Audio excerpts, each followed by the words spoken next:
Al-Aqsa's YouTube. Prefer if you go to the YouTube where it can be streamed there, or Facebook. Also, just a quick reminder, keep your mics or devices on silent. It is being recorded. We will send you a link to the recording, and there is, try and get a Q&A session or so. Assalamu alaikum, Professor, welcome. Assalamu alaikum, Ismail Patel as well, welcome. Thank you for hosting. We're honored to have you both. So without further ado, I'll hand it over to Ismail. Thank you. Assalamu alaikum to all the listeners, and assalamu alaikum Izan for arranging this, and Professor Khalidi for accepting our invite. Professor Khalidi doesn't require a lot of introduction, those who know anything about Palestine and the Palestinian issue. But just to remind ourselves, he's the Edward Said Professor of Modern Arab Studies. He's the editor of the Journal of Palestinian Studies and was president of the Middle East Students Association. And as an advisor to the Palestinian delegation to the Madrid and Washington Arab-Israeli peace negotiations from October 1991 to 1993. Now, Professor Khalidi has written extensively many articles and books, but there are three in particularly that have caught my eyes, and I've always sort of referred to them when I ever discuss the issue of Palestine. And those three books are Brokers of Deceit, How the USA Has Undermined Peace in the Middle East, Sowing Crisis, American Dominance in the Cold War in the Middle East, and finally is The Iron Cage, the story of Palestinian struggle of statehood. But today we are very much interested in his latest book that was published last year in 2020, The 100 Years War on Palestine, A History of Settler Colonialism, 1917 to 2017. So Professor Khalidi, assalamu alaikum and welcome to the show. Alaikum salam. Thank you for having me. Before we start, I think it would be a very good introduction if you sort of remind us, or especially some of our viewers, about the heritage of the Khalidi family itself, because they're a fabric part of the Palestinian makeup. I mean, you can't talk about Palestinians without the Khalidis, you know. So maybe just to tell us how far back you go. Well, we're not exactly sure how far back we go. There are some people who argue that the family goes back to Khalid ibn Walid, one of the companions of the Prophet, alayhi salam, who was the person who defeated the Byzantines and took Bilad al-Sham as part of the earliest expansion of Islam. The first dated member of the family in Jerusalem goes back to just before the Crusades, to the 11th century, just before the Crusades. And the family has had a connection with Jerusalem ever since. I draw on the family history in this book as a means of illustrating things that I want to show about Palestinian history, the connectedness of the Palestinian people to their land, to their country, to their heritage, to their religious sites, but also as a means of enabling the reader to see things through the eyes of people who I was able to find documentary evidence of, or who spoke to me and told me stories. So I use the experiences of members of my family, starting with a great uncle of mine who had been mayor of Jerusalem under the Ottomans, who had been representative of Jerusalem in the Ottoman Parliament, the first Ottoman Parliament, elected in 1877, and who I quote at length in the beginning of the book, a letter which he wrote to Theodor Herzl, the founder of modern political Zionism. I also rely on the memoirs of my uncle, who was the last elected Arab mayor of Jerusalem, and who was exiled by the British colonial authorities to the Seychelles Islands for a couple of years, and then further exiled for several more years. So I draw on his memoirs, I draw on other family records in order to enable the reader to see these things through these people's eyes. And then I also use my own recollections in the later parts of the book. Sure. That brings me very sort of good introduction to your book itself. I mean, as I mentioned, most of your work is academic, but Right. This particular one appears very personal. I mean, it is very personal, doesn't appear personal. What was a change in heart? Why was a change in direction in your style and your presentation? Well, one thing that I've learned as I've grown older is that when we are young, we teach our children. When we get older, our children teach us. And it was my son, Ismail, who persuaded me to write a book of this sort in this register. That is to say, as you correctly identified, in a personal register. He said, you've written all too many academic articles and books, which are wonderful for other academics, other scholars, other researchers, but which don't speak to the ordinary reader. It's time for you to do that, and to do that in a way using your own voice. And so it was very difficult for me to unlearn the habits of decades of writing as a historian. But with his encouragement, with the help of my editor, with the help of other members of the family who urged me in the same direction, I did something completely different. And I spoke in the first person in this book. Sure. I mean, that comes through very, very strongly. And having mentioned that, it's personal, it doesn't mean it's not academic in the sense that it is very well referenced. And 45 pages of footnotes. That's right. And it doesn't those who love that kind of thing. Yeah, and it doesn't make polemic claims. And you look at it from both sides while you talk about how the Zionism Israeli enterprise is moving on the Palestinians, but I think you do not also spare the Palestinians for their downfall. And I think you're very critical about that, which is, I think, very enlightening, and it's very beneficial for the future generations, because we can't keep on pointing fingers at other people if we don't look at ourselves. And I think that balance comes through very well. And that comes with the subtitle of your book, Colonial Conquest. And you also mentioned your great uncle there, who wrote to Theodore Herzl. And I think in that letter, if I remember right, he sort of perceives that this project of occupying Palestine are for people that already exist there. What do you think benefit we get by considering it as a colonialist project rather than a racist and apartheid or any other narrative that we could have, or a lens we could use? What do you think colonialism itself provides us with? Well, I think that if we don't understand what has happened in Palestine for over 100 years as the result of a settler colonial project, we miss several vital aspects. This is not simply a conflict between two peoples in one land or between two nations. This is not Germany and France. This is a process very similar to settler colonial processes that took place in North America, in Australasia, in different parts of Africa, Algeria, South Africa, Rhodesia, Kenya, where there is an attempt by a great power to settle a European population in place of or over the native indigenous population. That's what happened in Palestine. And I think that if we don't understand it in that way, we won't understand how to end this war. We start with the wrong analysis, and we will end up with the wrong diagnosis of how to end the war. And the other thing I think has to be said is that this is not some attempt by an outsider to smear the Zionist movement with some outrageous label of settler colonialism. This is something that generations of early Zionists recognized. They said, we are Europeans, we are engaged in a colonial endeavor. Of course, they argued that Palestine, they had an ancestral connection to Palestine. They saw themselves as a national movement, but they also saw themselves as European colonial settlers. The writings of Herzl, the writings of Chaim Weizmann, the second major leader of the Zionist movement, the writings of the most important theorists, perhaps, of Zionism, Zev Jabotinsky, the spiritual father of every Israeli prime minister, with a few exceptions since 1977, and the writings of Ben Gurion, the first prime minister, they're very clear on this, especially their diaries, their private writings. They understood this was a settler colonial process, and one of the major institutions of the Zionist movement, the Jewish Colonization Agency, had in its title the fact that this was a colonization project.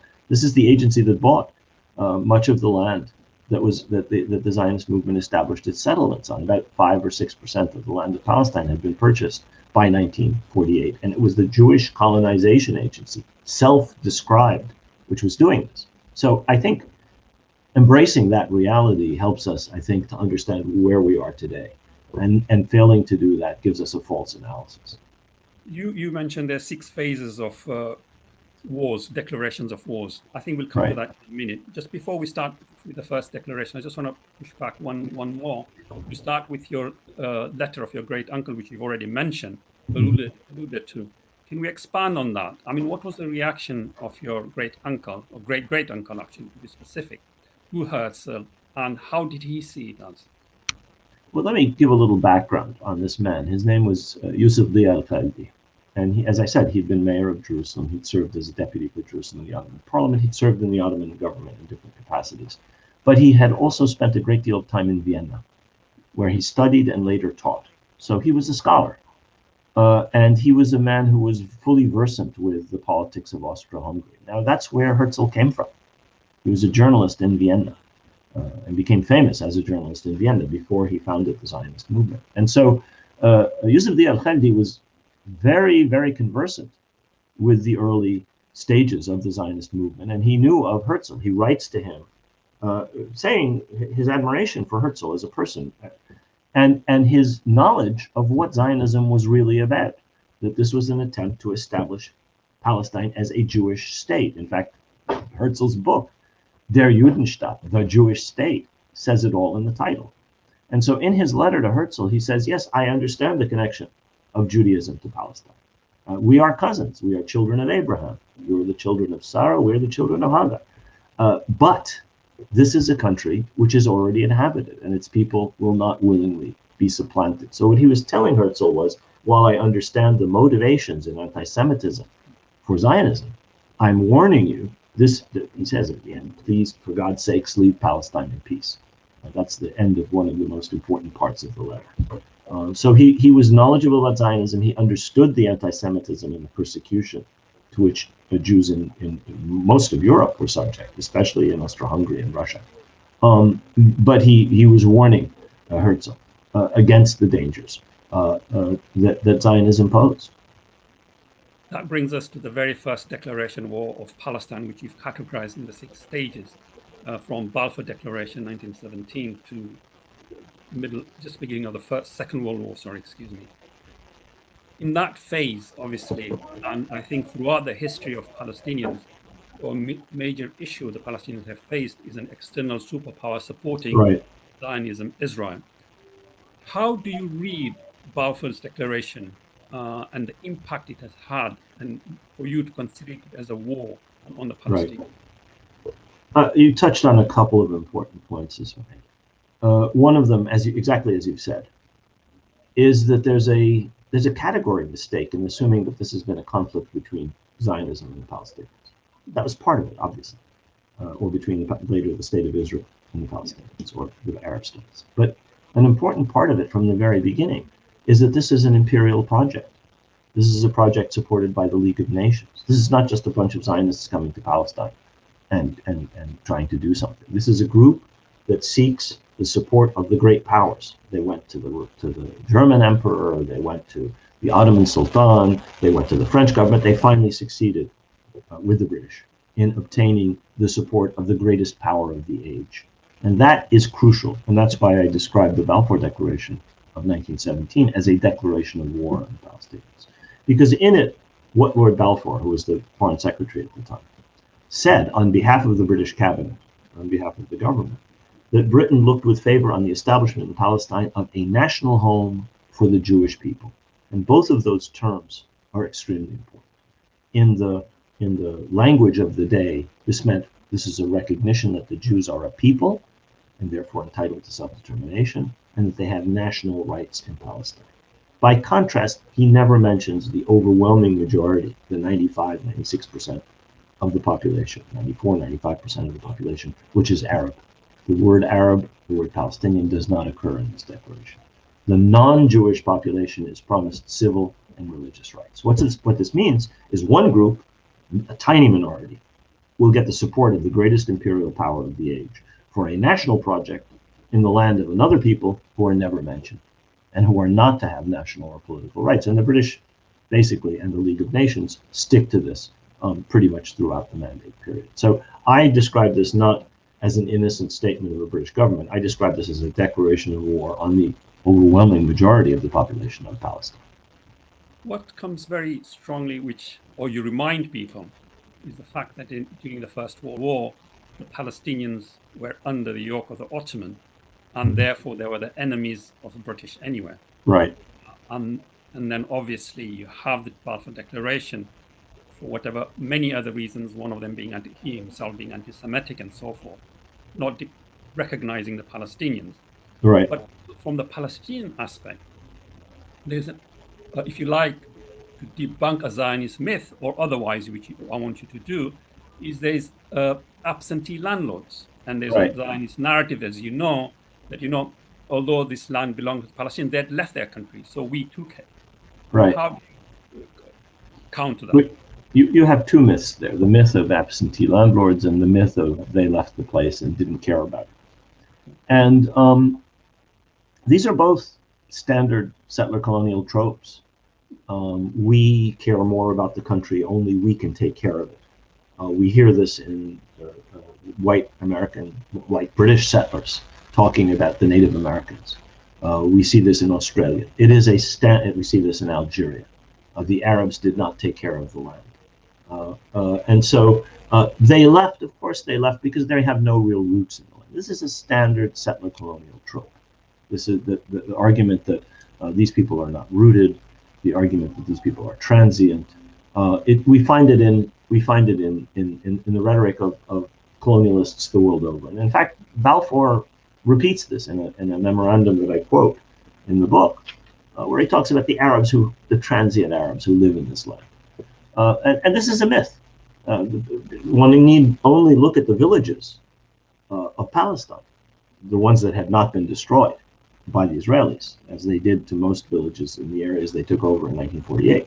One need only look at the villages to see layer upon layer upon layer upon layer of habitation going back centuries, perhaps millennia, to see that this argument about not being rooted and transient and so forth is completely false. The other argument about absentee landlords has a kernel of truth to it, because the Zionist movement did succeed in purchasing 5 or 6% of the land area of Palestine, and they did succeed in purchasing much of that, perhaps most of it, from absentee landlords. One of the important things to understand, of course, is that the arbitrary, artificial boundaries drawn by the imperialist powers in World War I put areas like Beirut and Damascus, which had formerly been integrated with Palestine as part of the Ottoman Empire, in other jurisdictions, in other states. And so Beiruti landlords or Damascene landlords or Ottoman landlords who owned property in Palestine were suddenly not citizens of this country. And many of them did sell their lands. Much land. In fact, much of the land purchased in the northern parts of Palestine was purchased from big Beirut families, which were suddenly cut off from their properties by the border that was established by the British and the French as part of the Sykes-Picot Accords of World War I, as they were later implemented. So there is a kernel of truth to this absentee landlord argument. The other side of it, of course, is 90+% of the land of Palestine was not sold. Yeah. That where people were able to hang on for economic reasons, they did, to their property. And that property was then stolen after 1948, when Israel took over most of Palestine as a result of the war of 1948, and proceeded through a variety of nominally legal means to basically take over private property, whether the property of people who they'd expelled and called absentees, or whether the property of Palestinians who remained and became citizens of the state of Israel, but were despoiled of most of their property. So this is 5%, 6% of the land was sold, and 80 or 90% was stolen. If you talk about the 4 or 5%, perhaps you could also mention that 70 or 80% that was taken essentially by theft. Sure. This brings me, let's go back to the international arena. And of course, after the First World War, Palestinians find themselves in a triple bind, which you mentioned in your book as well, which I would like you to expand upon. The fact that the Zionist movement was getting stronger on one side. We have superpower Britain at the time supporting that movement. And then the emergence of the League of Nations, the forebearer to the United Nations, so-called supposed to be a League of Nations that would be trying to get the Palestinians mature enough to have their own homeland. How did they these three factors sort of work against the Palestinians, and what did the Palestinians, more important, do to counter this? Right. That's a really good question. I'm glad you mentioned this, because it's one of the things that distinguishes Palestine from every other colonial situation, and even from every other situation of settler colonialism. In most colonial situations, India, Egypt, the population had to struggle basically against the colonial power. So the Egyptians had to fight the British, the Indians had to fight the British. It was pretty straightforward. They had one enemy. They may have had internal enemies, they may have had divisions that they had to deal with, but they faced one enemy. In the case of settler colonialism, you in effect had two enemies. In Algeria, you didn't just have the French government in Paris. You had the colons, the settlers, who formed a lobby group and a power that was in many respects independent of the metropole, of the home country. And that's true in all settler colonies. Eventually in the United States, the settlers become independent from the metropole, from the home country, starting in 1776. In Rhodesia, the same thing happened. In South Africa, the British government repressed the Dutch settlers in two wars with the Boers. So you have in a settler colonial situation, not just the colonial power, you also have the settlers who are become an independent and separate factor. In the case of Palestine, there was a third level of antagonism to Palestinian aspirations, which, as you mentioned, was the League of Nations. The British didn't just issue the Balfour Declaration. They saw to it that the Balfour Declaration was incorporated in the League of Nations mandate that the League of Nations granted to Britain, such that the British were ordered by the League of Nations to carry out their pledges in the Balfour Declaration, which are then laid out in much greater detail in the mandate for Palestine. So that when the Palestinians tried to struggle against the situation that they were in, they were not just dealing with Great Britain, the greatest power of the age. They were not just dealing with this well-funded, strongly supported, externally based Zionist movement. They were also dealing with international legitimacy as embodied in the League of Nations, which supported the British and the Zionist movement, because that's what the mandate for Palestine said. So the Palestinians, exactly as you say, were in a triple bind. I suppose that brings us to your second declaration war, and that triple bind continues in a way. And we have the Nakba, which I think we have to remind ourselves that it was a process. It wasn't a one-day thing, at least minimum of 6 months, in which Palestinians are ethnically cleansed or dispossessed of land and property. But here again, if you can expand for us, so that we have an understanding how it was possible for, in a way, we have to appreciate that you have a growing Jewish Zionist population, but most of them had come from Europe under great oppression.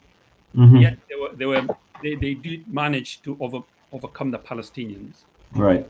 How does that dynamics play? Right. The second declaration of war, as I describe it in the book, what I do in the book, as you suggested, is that I divide up the history into 6 episodes or 6 periods, each of which begins with what I describe as a declaration of war. That's in keeping with my framing of this as a war on Palestine. It's not a conflict in Palestine. It's a war on Palestine by these external actors and the Zionist movement and later the State of Israel. And in this case, what happens is the following. The Palestinians remain a majority of the country of the country's population right up until 1948. They formed over 2/3 of the population of the country. By the Covenant of the League of Nations, by British pledges to the Arabs, they should have achieved self-determination within their own country. They were denied this. The United Nations Charter similarly talked about self-determination. So in terms of international principles, the Palestinians should have been allowed to achieve independence and self-determination within their own country, particularly since this was the age of decolonization. India had just become independent, Pakistan had just been established, other countries were freeing themselves from colonial rule. What the United Nations does, what the United Nations General Assembly does in 1947, however, is what I describe as a declaration of war on the Palestinians. Why do I describe it as such? I describe it as such because what the General Assembly decided under the pressure of the United States and the Soviet Union, which twisted arms, bribed, pressured, bought votes, and so forth, was the partition of Palestine into a larger area, which was to become a Jewish state for the Jewish minority, which owned 6% of the land, and a smaller Arab state for the overwhelming Arab majority. For the Palestinians, this was a betrayal of British promises made to the Arabs in World War I. It was a betrayal of the principles of the Covenant of the League of Nations, which talked about self-determination, that the mandates were supposed to prepare peoples for independence. And here the country is being divided, and most of it was being given to a minority. And it was a violation of the principles of the UN Charter. So this, to my way of thinking, is a declaration of war on the Palestinians. The actual war was fought, obviously, by Zionist militias, which later become the army of the State of Israel, with the military and diplomatic support of both the United States and the Soviet Union. Both extended weapons to the new Jewish state. Both provided diplomatic support. Both recognized the State of Israel immediately upon its declaration. They never recognized an Arab state. They didn't lift a finger to prevent that Arab state from being strangled in its cradle, even before its birth.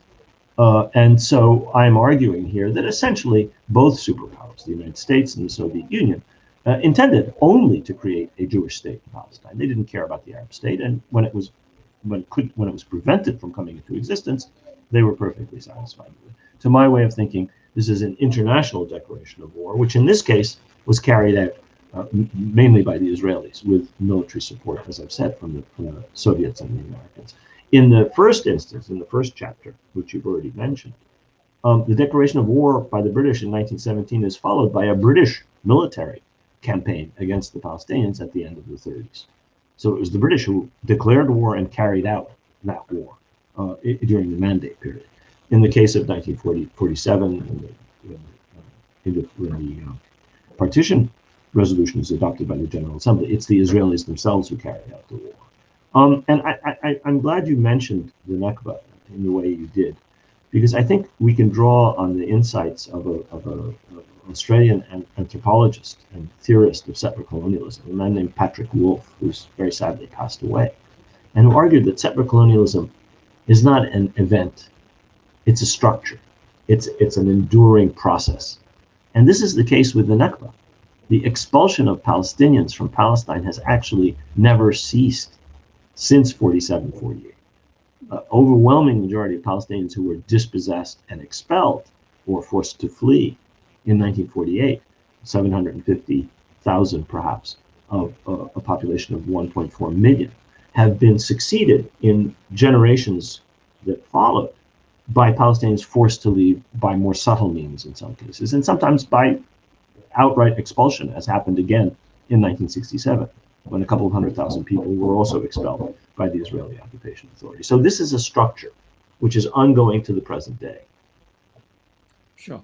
That brings me, I mean, it's a very painful thing to bring up, but I think we need to, for sake of the Palestinians and justice, hopefully, is the idea of Arab League not having recognized Palestine. How much difference do you think that would have made and change it in the course of history? I'm glad you asked that question, because it's one of the features of this book that I hope people will pay attention to. Not just the failures and the shortcomings of the Palestinian leadership, which at different stages I talk about. I try and put that in perspective, of course. I say they were up against impossible odds. They had a range of not very good choices, but sometimes they chose the worst, or did not choose the least bad. And so I try to be critical but fair in dealing with the Palestinian leadership. But the Arab states, it's a different matter. And here you have a situation where Arab public opinion, as far back as we can trace it, until before World War I, is deeply sympathetic to the Palestinians and is increasingly critical of Zionism, starting with newspapers being published in the decade before World War I, something I traced in the book and I've traced elsewhere. Right up to the present, there are polls being taken by public opinion institutions in this country and in the Gulf, which show that overwhelming majorities of Arabs, citizens in a dozen countries where there's polling, are still supportive of the Palestinians. But one thing we notice is that their governments frequently are not. And that has been the case throughout. Sometimes Arab governments did support the Palestinians, but quite frequently they did not. And sometimes they actually opposed the Palestinians. And the Palestinians have fought against the Syrian army, the PLO. They fought against the Jordanian army. They fought against Lebanese militias. They had their leaders assassinated by agents of the Libyan regime of Muammar Gaddafi, by agents of the Syrian regime of Hafez al-Assad, and by agents of the Iraqi regime of Saddam Hussein. So the Arab states have occasionally been helpful have sometimes done nothing to support the Palestinians, but sometimes have actually been enemies of the Palestinian cause. And I think it's important to understand this because there's an impression of, because Arab public opinion is supportive of the Palestinians, that the Arabs are with the Palestinians. Well, the Arab peoples are, but the Arab leaders are not always. And secondly, people say, well, the Arabs don't care about Palestine. Arab rulers, especially undemocratic Arab rulers, don't care about Palestine. They care more about keeping their power. They care more about continuing to enjoy support from external sponsors, in particular the United States. They care about Palestine. But these are unrepresentative, unelected, illegitimate rulers in the monarchies of the Gulf and in the military dictatorships like Algeria and like Egypt. That's amazing. So we come to the second declaration of war. Nakba takes place, the establishment of Israel, of course, with the emergence of the refugee crisis, the Palestinian refugee crisis. And that leads us to the third declaration of 1967. But there's a shift here now in global superpower arrangements, Britain handing the baton to America. And then you have still Zionism being able to play or shift from Britain to America. I mean, that shift itself, I think, says quite a bit about the Palestinians itself not having envisaged that or not having had the roots to counter. Right. One of the interesting things about the Zionist movement and the State of Israel is how nimble Zionist leaders and later Israeli leaders have been in, where necessary, finding new external sponsors. When the British turned against the Zionists in 1939, in the immediate lead up to World War II, they do this because they realize they're going to have to fight World War II with a largely Indian army. The Indian opinion is very supportive of the Palestinians. They're going to have to fight it in the Arab world. They have Italy, Mussolini's fascist Italy, and Nazi Germany to contend with. And they're going to have to fight in North Africa and in the Levant. And Arab public opinion is very hostile to them, as is Muslim public opinion, because of their suppression of the Palestinians in the late 1930s. And they brought 100,000 troops in to suppress the Great Arab Revolt of 1936-39. When the British shift, as they did in 39, the Zionist movement very nimbly moved to New York, Washington, and Moscow. They moved back to get the support of Britain and France in the 1950s. Israel fought the 1956 war against Egypt, essentially with British and French weapons. They developed a nuclear weapon with French assistance. They fight the 1967 war, essentially with British and French weapons. They then move again to obtain the support of the United States. And if you follow Israeli diplomacy in the last decade or so, Israel has been assiduous in cultivating India, China, Brazil, Eastern European countries, and Russia, as an attempt to diversify their external support. I mean, it's logical, it's intelligent, but it's characteristic, I think, of Israeli and before that of Zionist diplomacy, that they should be constantly in search of an external sponsor, just in case, as sort of insurance. Sorry, because we haven't got much time. I want to get as much things out from you from different aspects. I'll try and make my answers shorter. No, you carry on. You're doing very well, thanks. What is very important and something that I have never thought about, and that's really one point that really comes up in this book, is UN Resolution 242 as part of your third declaration of war. Now, UN Resolution 242 is a basis upon which most Palestinian leaders are talking about peace process. Right. Many Palestinian activists sort of bounced 242 to say, look, we want 67 area back. But here was a different perspective, and it was quite enlightening. So enlighten us on that, please. Why do you think 242 is a declaration of war? Exactly as you say, 242 is considered the basis for a resolution of the conflict in the Middle East. And in my analysis, it's no such thing. It is, among many other things, it is a basis for a resolution of some of the state-to-state conflicts, as between Israel and Arab countries, which developed in the wake of the 1948 war. But it is a recipe for a continuation of the status quo as far as Palestine is concerned, which is to say Israeli occupation and absorption of the remainder of Palestine, beginning in 1967 with Israel's occupation of the Golan Heights, the West Bank, Arab East Jerusalem, the Gaza Strip, and Sinai. Sinai, of course, has been returned to Egypt. But what I argue in this chapter is that one has to examine the text of 242 very closely and compare it with earlier United Nations resolutions, all of which talked about refugee return and compensation, all of which talked about Israel giving back some of its territorial gains in the 1948 war, all of which talked about a conciliation commission in Palestine, which would resolve the problems raised by the 1948 war. 242 wipes all of that out. There's no discussion of Israel returning some of its gains of the 48 war. And, on the contrary, the language of the resolution as drafted by Lord Carrington at American and Israeli suggestion enabled Israel to claim that it could retain as much as it wanted of the occupied territories, because the language of the resolution is a withdrawal from territories occupied, meaning not all of the territories, not the territories, not all of the territories. So that's the first thing.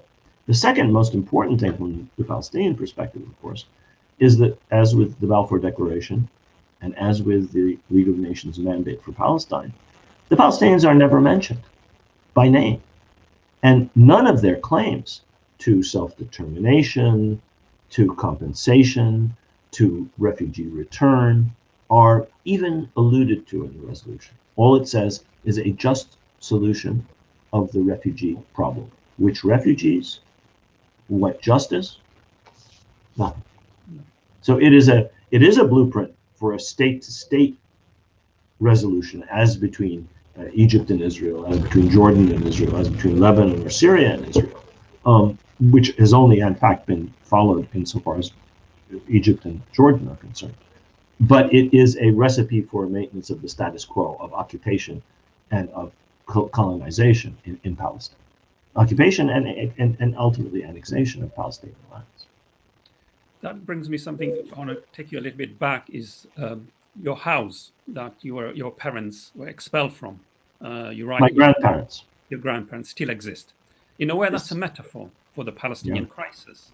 Yeah. And maybe it might be good for people to hear how that feels from a personal level, of the fact that the house is there physically, yet you cannot go back and not even claim anywhere, really, not in Palestine, not in Israel, not in International Court of Laws, to say, look, this is where I lived, or this is where my parents and grandparents. This is where my father was born. Yeah. What does that mean to you? On the cover of the, I'm gonna reach for that cover just a second.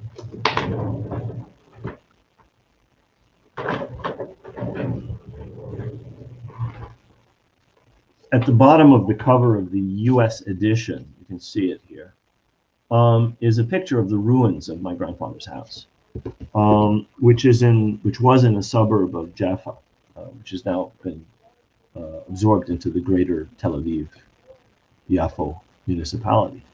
And it still stands. It's a ruin. It hasn't been demolished for reasons I go into in the book. But exactly as you say, under Israeli laws, which were essentially designed to legalize, quote unquote, the theft of private property, we have absolutely no right to claim it or to return to it or to rebuild it or to touch it for that matter, the family.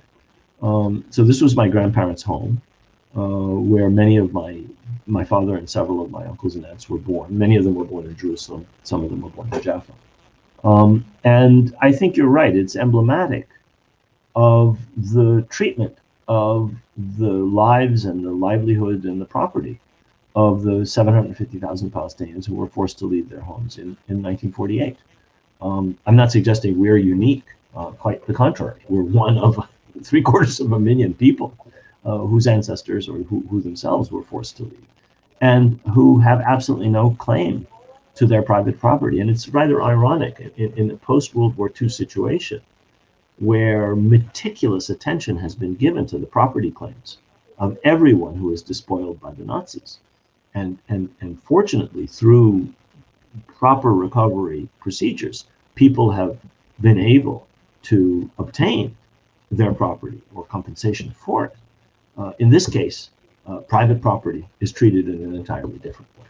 Not only are refugees not allowed to return, but their homes, their property have been taken away from them, and they have no way of obtaining them. That is extremely painful, but we have to move on, and let's talk about the fourth declaration of war, which you cover, 1982, the war on Lebanon and attack on PLO, and of course there is Sabra and Shatila there as well. Why do you consider, what I want to know is, why do you consider this as a war being waged by Israel external to the borders of Palestine, mandate Palestine or Palestine itself? Right. Well, the reason, just to directly answer your question, the reason is because what Defense Minister Sharon and Prime Minister Begin intended to do with the 1982 war was to destroy the Palestinian National Movement, symbolized by the PLO, whose headquarters were in Beirut. And this was essential to their objective of absorbing and taking over the occupied Palestinian territories of the West Bank and the Gaza Strip, where Israel had already begun a process of colonization, and where they had expelled hundreds of thousands of people in 1967 after they occupied these territories. The reason I describe this as a declaration of war is very simple, because Ariel Sharon did not sit down one bright morning and say, I'm going to go and make war in Lebanon and attack the PLO, expel them, expel the Syrians from Lebanon, and install a puppet government. Those were Israel's objectives. He went to Washington, and he obtained what the American account of the meeting describes as a green light for these objectives.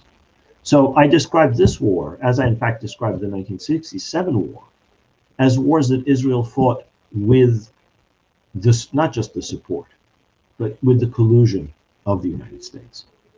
This was a joint effort.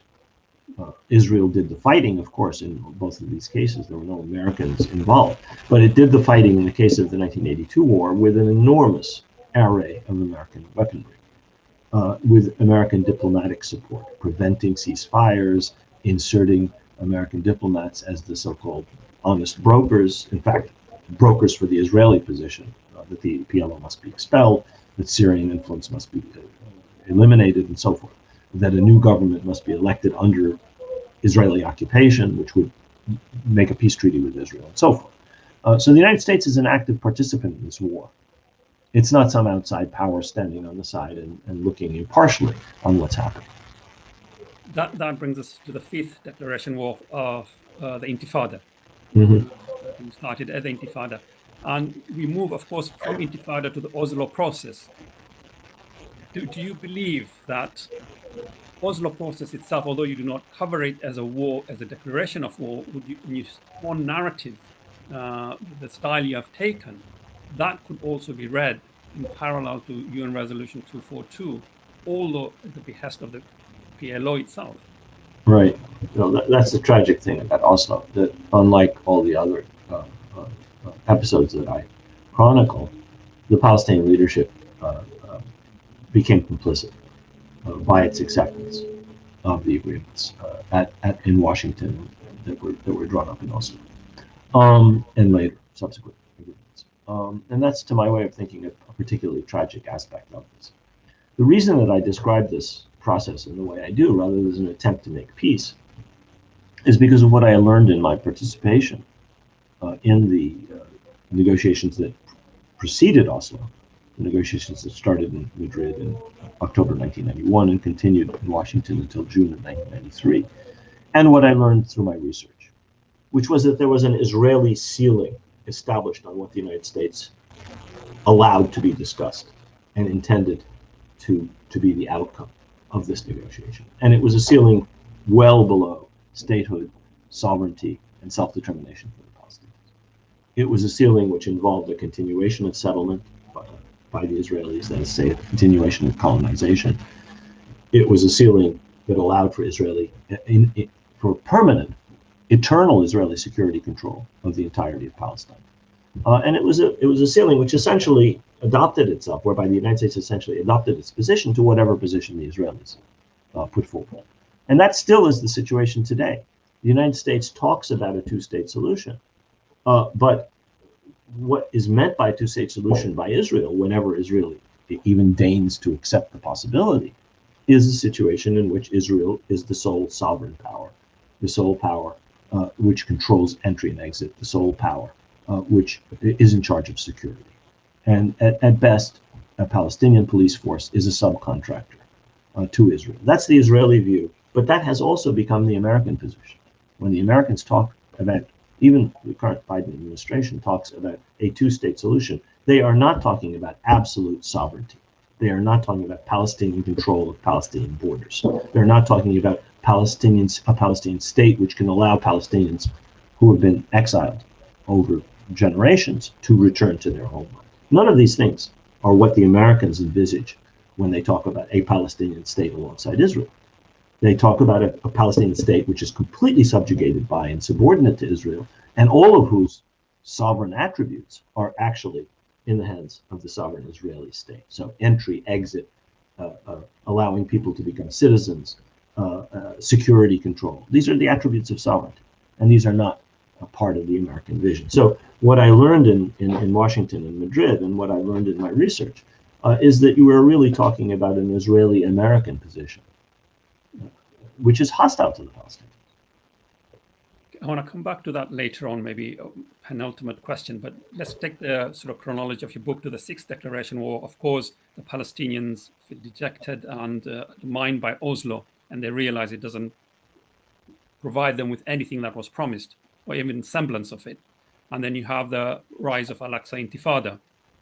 And of course, that is for you as well as a declaration of war on the Palestinian.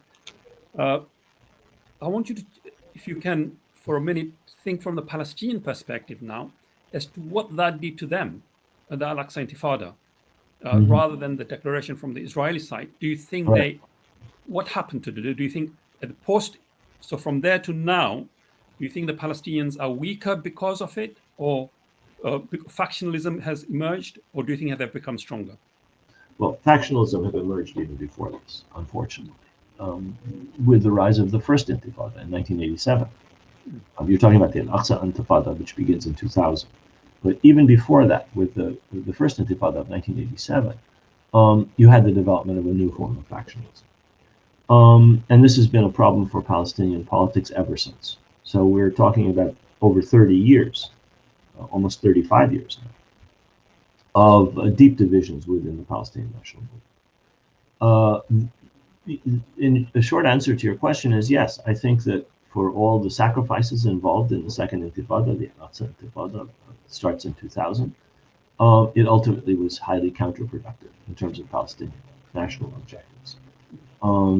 There was enormous, understandable frustration at the results of the Oslo process. The Palestinians were less free, were more constrained by 2000 than they had been before the Oslo process began.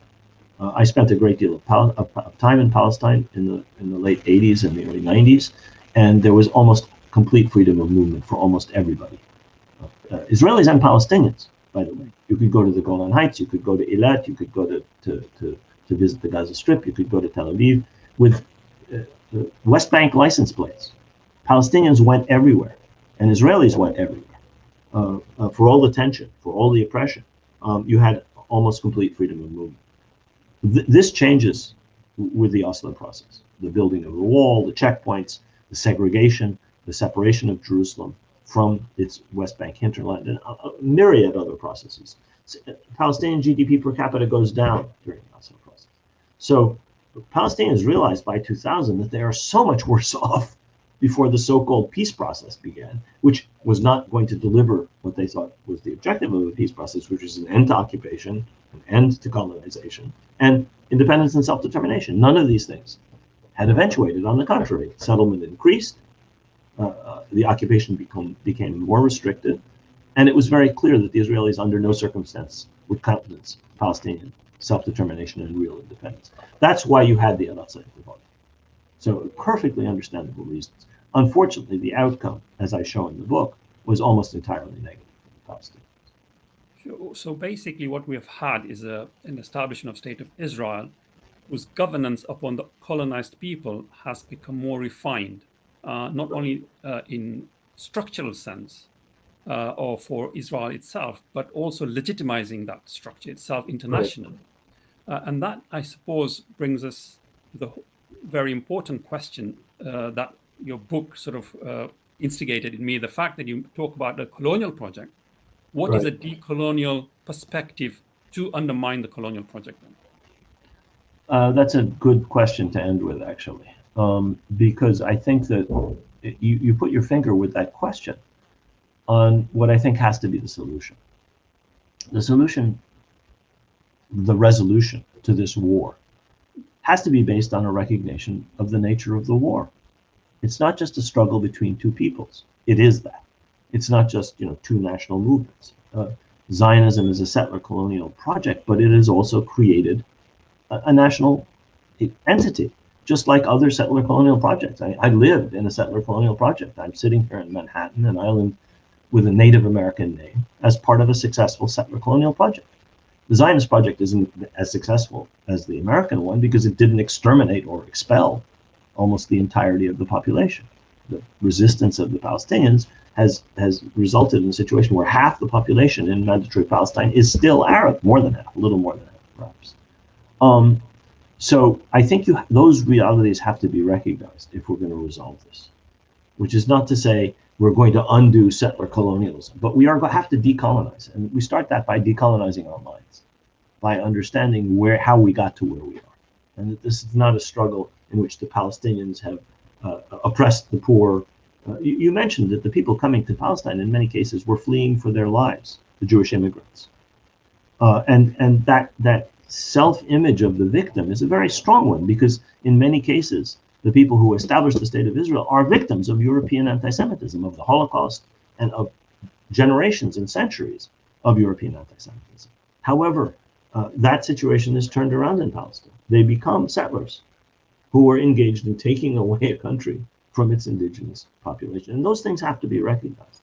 The rootedness of Zionism in real Jewish victimhood in Europe, and the fact that this created a situation where the Palestinians are systematically being driven out of and deprived of their country. Now, that doesn't give us the principles for a resolution. It gives us the framework in which we have to engage in resolving this war.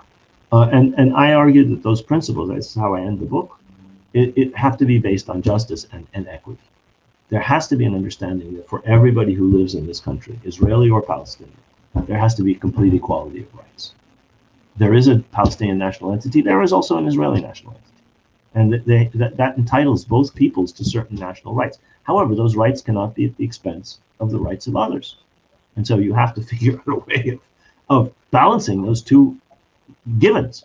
Similarly, other rights have to be completely equal. You can't say, I have a right to security which depends on my making you insecure. That's not acceptable. Each people's security has to be guaranteed by measures that guarantee the security of the other, and so on and so forth. Property rights, civil rights, human rights. That doesn't tell us how we solve it in terms of the details. A one-state solution, a two-state solution, a confederal solution, a cantonal solution. The point here is the principles. Decolonizing our minds, understanding where this thing came from, and establishing a solution on the basis of justice and absolute equality. That's a fantastic sort of summary of what your book is. And I don't think I have been able to do justice, because I really recommend people to buy this, and in particularly Palestinian leadership. I think they should read it so that, it widens your horizon. You have a different perspective. But before I let you go, Professor Khalidi, I've always been very interested in your library, the Khalidi Library in Jerusalem. Right. Tell me a little bit about your library of the manuscripts and what's happening, because it always concerns me, because you've got such a great heritage there. So what securities have you got for that? Well, the library was established over many centuries by various of my ancestors, and was established as a public library by my grandfather, Rashids Khalidi, around the turn of the 20th century, in 1899, 1900. And it contains the 13th century, sorry, doesn't it? Pardon me? It goes back to the 13th century. Well, the manuscripts there go back at least to the 13th century. Some of them, yes. Some of them are as old as that, and some may be older. I believe one of them may go back to the 12th century. But in any case, it contains hundreds and hundreds of rare manuscripts. And the family, with some support from foundations, and from individuals, has done an enormous amount, both to renovate the premises, to digitize all of the manuscripts, to produce a catalog, and to open the library as a resource for people in Jerusalem and in Palestine who can reach Jerusalem. We're constantly working on it. We have a website, recently renovated thanks to the work of several younger members of the family, which people can visit. I wish I had the URL that I could throw up for you. And I encourage people to visit the website when they are able to, or if they're able to actually visit the library. Professor Khalidi, thank you very much for your time and enlightening talk. I hope we meet at better times post-pandemic as well as post-occupation and for justice. Thank you very much, Professor Khalidi, and have a good day. Thank you. Thank you very much.